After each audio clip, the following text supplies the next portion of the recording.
Hi. Thank you. I'm really nervous. Okay.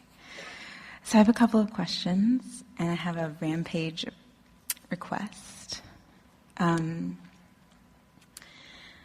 first question is about relationships, and when you create a vortex preference for relationships with someone, you can allow that vortex with them or with any other amount of people, correct?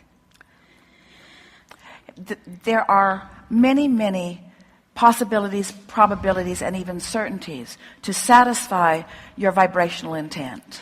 Yes. So one of my questions about relationships is that, is there the path of least resistance is sometimes... Well, that really is the only conversation that is necessary to have relative to the subject of relationships, because it's a path of least resistance thing, because you've already created the relationship. Now it's just a matter of you getting out of the way of it in the precise ways to bring you the relationship that's most active in your vibration. In other words, do you know that we're going to let you talk in a minute. Do you know that the path of least resistance really is the path that you've most practiced? Now think about that. The path of least resistance is the path that you've most practiced, because the path that you've most practiced is the path of your most momentum, and therefore of your most attraction. Don't you? Can you wrap your thoughts around that? So the path of least resistance. So the question that you want to ask yourself is, am I practicing the path to what I want, or am I just practicing the path that's the easiest to practice? Because a lot of people are just practicing the path that's easy. It's easier in your human environment to find people to complain with you about one thing or another. It's easy to practice complaining because they're everywhere. So it's really easy to practice complaining. And therefore make that path the path of least resistance, through which other things to complain about make their way steadily, effectively, and swiftly to you. Yes. Path of least resistance. And isn't law of attraction the ultimate relationship conversation? And isn't path of least resistance, doesn't it just fit right in there in the most wonderful way? So don't just sort of want to make your decisions about what you want and identify it and then say, okay, I'm going to do everything in my power to carve out the path of least resistance to that. Stay with us, you're really going to like this. So if you can fast forward in your mind vibrationally to what it would feel like to be inside this delicious relationship that you want, and you identify what it would feel like to be inside of that relationship. Ooh, what does it feel like to be the object of someone's attention when they're tuned into source energy? Ooh. What does it feel like to be tuned into source energy and holding someone else as my object of attention? What does it feel like to have the energy that creates worlds coursing through us as we cooperatively are moving through life and making decisions together? What does empowerment feel like? What does invincibility feel like? What does that feeling of love and appreciation feel like? What does that feel like? So you just keep thinking for it, reaching for it, finding the feeling of it, finding the feeling of it. Now, this is the key point to this leading edge discussion. Once you have identified what it would feel like to be inside that, not virtual, that fleshed out, that filled in, that all the pieces in there where you can see them and hear them and smell them and taste them and touch them. Once you've identified and practiced what that would feel like, now the path of least resistance feels just like that too. Feels just like that. So every time you're worried, you're off the path. Every time you're frustrated, you're off the path. Every time you're lonely, you're off the path. Every time you're happy, you're on the path. Every time you feel invincible, you're on the path. Every time you feel appreciation for anyone or anything, you're on the path. Don't you like that? Don't you like that, knowing that you could be on a subject that seems completely unrelated to the relationship you want, and you would still be on the path of least resistance to most swiftly rendezvous with that other? Yeah. So what happens when you're in a relationship with someone and... Well, you could be right smack dab in the middle of a relationship and still on your path to the relationship you want. Because almost nobody's in a relationship that they want. You're so annoying in all of these ways. This isn't the relationship that I wanted. It's the way it seemed in the very beginning, but you changed. You see, that's really an important thing to understand. The relationship that you want is often with the person you're already with. But you haven't found the path of least resistance. You're on the path of most resistance.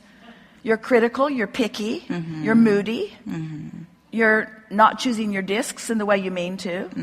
You're practical, you're hardworking. You're efforting. You've got your nose to the grindstone. You're trying. You're seeking closure on issues. You're clarifying. You're poking it with a stick all the time, trying to squirt a little better out, and a little better out, and a little better out.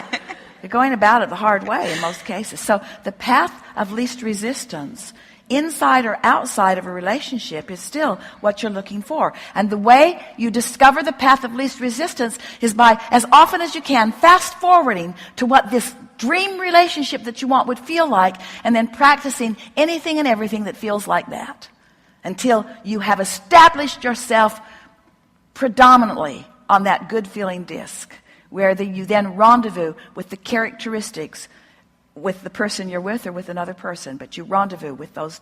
And you see, it's really interesting. When you practice it to what you might want to call perfection, and then law of attraction says, yeah, we see you there, and we see that one way over there.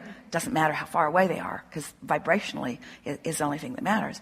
But proximity-wise, they're not on your radar because they're somewhere else. But now that you've established this, the universe is going to establish a path of least resistance to bring you right to each other. And since you've practiced it relative to that subject and that subject and that subject and that subject and that subject, when it's standing right before you, you recognize it. Ah, I know you.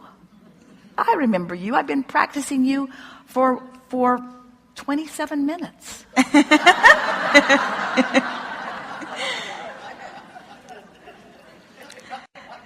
So what happens if the universe matches you up with someone who's a match to the highest vibration that you've been consistently holding?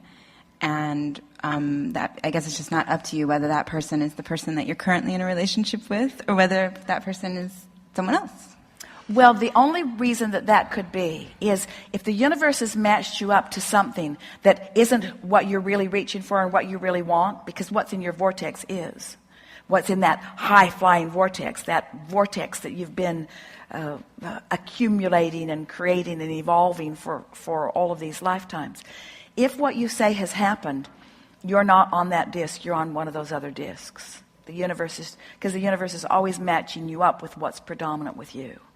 And sometimes it's helpful to have something like that happen in order to sharpen your resolve to focus yourself emotionally. That's really what this whole conversation's about. When we're talking about focusing yourself vibrationally, we're talking about focusing yourself emotionally. And you just can't leave the emotion out of it. And so this is the most significant thing that we'd like to say to all of you relative to the subject of relationships.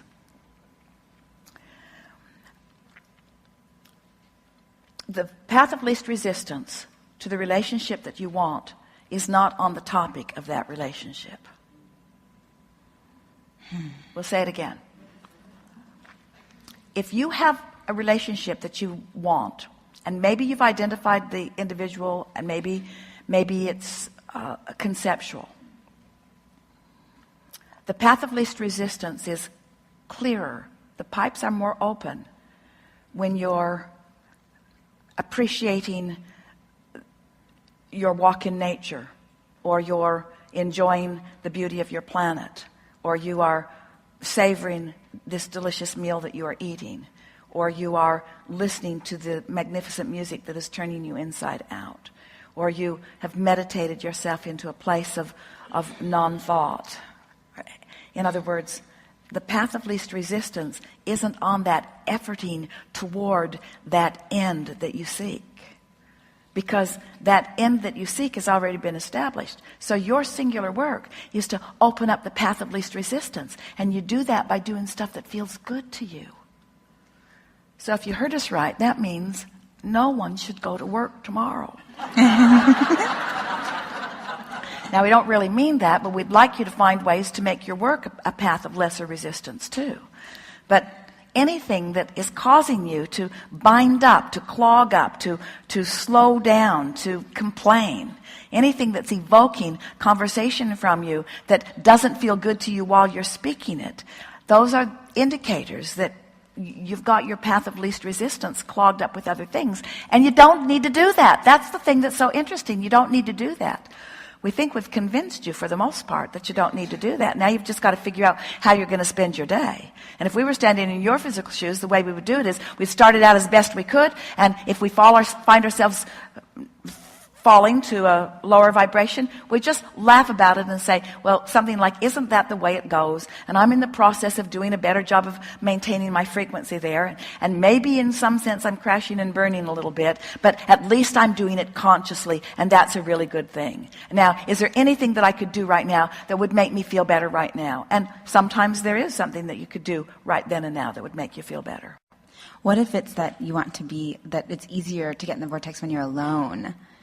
But then that rocks the boat in terms of the relationship, saying like, you know, I'll call you in. Well, the fact of it is, if you understand what we've been saying here today, then you could, in your most loving terms, say to your partner, I love you so much that I'm not going to spend any time with you today. Yes. Because I'm tuning myself to being my best. Yeah.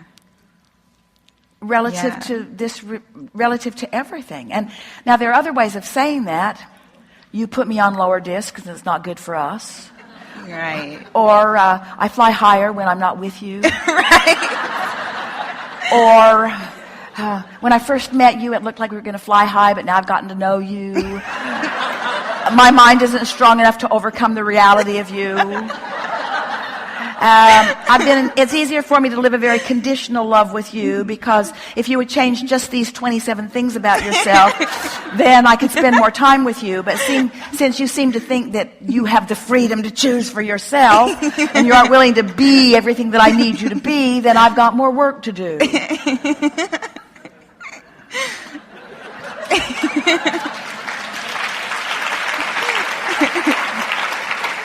Or you could say, you could say all of those things, and then don't say any of those things.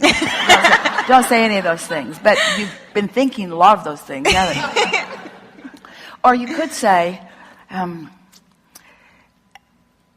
it is my powerful intention to be in the highest alignment as I move into our relationship.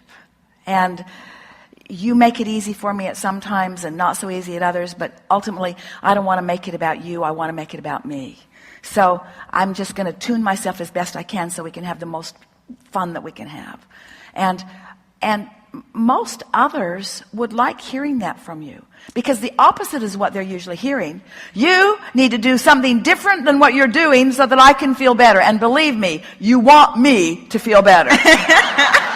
That's mostly what people are saying. Where what you want to say is, believe me, you want me to feel better, and I'm taking complete responsibility for me feeling better. Mm-hmm. And it'll be better for you if just me and me goes off and does that for a little while. Yeah. That's basically what you're saying. Excellent. Yeah. Can I ask more? Yeah. Okay.